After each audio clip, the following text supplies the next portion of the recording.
food judgments. They're everywhere. One simply can't walk into a room without hearing them. So what are we going to do about it? Well, in this video, I'm going to help you to understand how those food judgments that you hear every day and maybe say yourself aren't true. So, I'm going to take some of the daily food judgments that I hear in my life and possibly have even believed, and I'm going to take them and twist them around to put a more positive light and to tell you the truth behind what everyone tells you. That's a lie. One big lie. Fats are very important, and I know that that is hard to believe because most times people will tell you that fats are the number one thing that is bad for you and you should avoid them at all costs. And most of the time, our belief is that if you eat any type of fat, it's just going to go straight to your thighs or your stomach, which is not true. Because, one, your body knows what to do with what you put in it. So, if you were to eat a lot of fat, your body would obviously take what it needs and it would distribute it throughout all the parts of your body that needs it, which would mean and would be, insulating your body to keep you, from being cold all the time, and it helps protect your organs and your bones, helps transport nutrients and metabolites across cell membranes, and without it you would have, dry scaly skin and hair loss and poor wound healing and loss of menstruation, and it's just not pretty.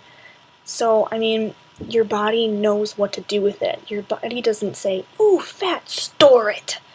No. Your body does not instantaneously store fat. It just doesn't. It uses it, and that's the end of it. I know that that's kind of hard to believe, but yes, there are some cases where people do gain weight, and that's from excessive amounts of fat. But if you just have fat in a normal, way, and just, not overdoing it, you don't have to worry about anything. You don't have to cut fats off from your diet. You just don't.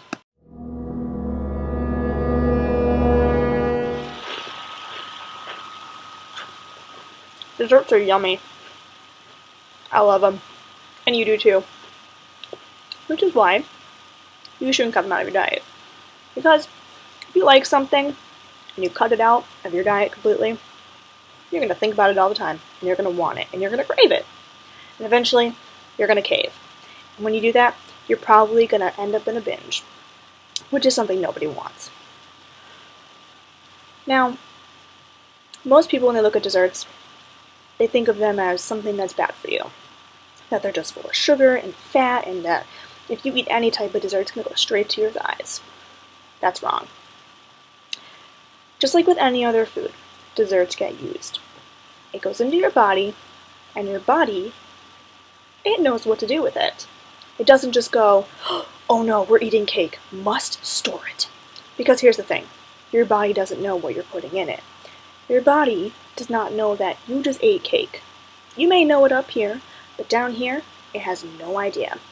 When it gets into your body and it starts to be digested and go through your organs, it takes everything from it that it needs. It takes those vitamins, it takes, everything that it needs, and it uses it.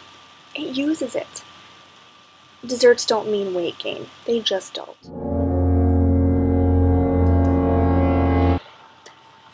Good foods and bad foods, they don't exist. Every food has nutritional value. I have argued about this many times. I argued about it with my dietitian, and I argue about it with people in my life now. Because here's the thing, and this may sound absurd, but this is how it's described and, told to me, so this is what I'm going to say. If you have a piece of cake and you have a sandwich, what's the difference? There is none. Here's the thing. That sandwich, it may have different components to it. It may have, veggies and, 2 grains of fat, 3 proteins. This cake here probably has 2 grains and a fat. So that's where it's different. But here's the thing. When you eat that sandwich, it goes into your body, and it's broken down. And everything that's inside that sandwich is taken out and brought to the different parts of your body where it's needed. The same thing goes with that piece of cake. That piece of cake does not go into your body and just sit there. It doesn't just go straight to your thighs or your stomach or your arms or your legs. It's used just like that sandwich is. To label foods good and bad is a very dangerous thing to do, because if you have a list of foods that you don't allow yourself to have, it's going to become an obsession. Those foods that you do not allow yourself to have are not going to be all you can think about. It's true. When I was in my eating disorder, I would not allow myself to have certain things, and I would think about them all day long. All day long. And the moment people left this house and I was alone, I'd go and get that food, and I would have as much of it as I possibly could, to the point where I couldn't even breathe. And then I'd go use symptoms. And I'd always tell myself, this is the last time it's going to happen. The last time. I tell you, it would happen the next day, and the next day, and the next day. And my mind would always tell me, just eat as much of this as you can, because it's the last time you're ever going to be able to have it. That's where things got messy.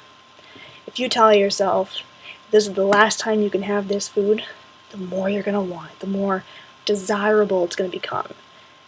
So that's where I tell you that, having a dessert every day is okay, because then it's not going to be some special occasion. I mean, people say, oh, desserts, you can have them at Christmas and birthdays, but other than that, don't have them. Then when that occasion comes up, you're obviously going to have as much dessert as you can, because who knows when you'll get to have it the next time. So if you allow yourself to just have it every day, you're fine. And just, stop telling yourself that this is the last time, or this is a special occasion thing.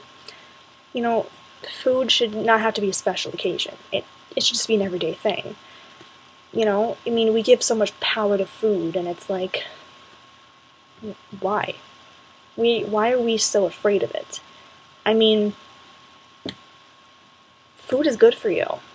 It helps you. I mean, I've told you numerous things in this video of how it helps you. I mean, there's so much more that it does. I mean, it's amazing what food does. I mean, I've learned so much throughout these past years of my life, with treatment and all this stuff, and I've been completely blown away. But, I mean, so if you have a good food and a bad food list, just get rid of it. Allow yourself to have whatever it is you want. If you want some Oreos, have some Oreos. You're going to be okay. It's not breaking any rules. It's not meaning that you're weak. People who have this mentality of having desserts as a weakness, it's not a weakness. A weakness is when you give power to this voice in your head telling you that you can't have them. Because that voice, don't give it that power. Just don't. And to all the people who post those pictures on Pinterest and wherever saying, here's a picture of a hamburger and then, a picture of someone that isn't the ideal image, and saying that, would you rather look like this, or then having vegetables and some thin woman there and saying, oh, would you prefer this? Don't post those, because eating whatever it is the person up there with the unideal images does not mean you're going to get there. If you have a hamburger, which, by the way, I ate one today, and I'm fine, does not mean that tomorrow I'm going to be some blown up human being. I'm going to wake up tomorrow and I'm going to look exactly the same I do now, and I'm going to fit in my clothes.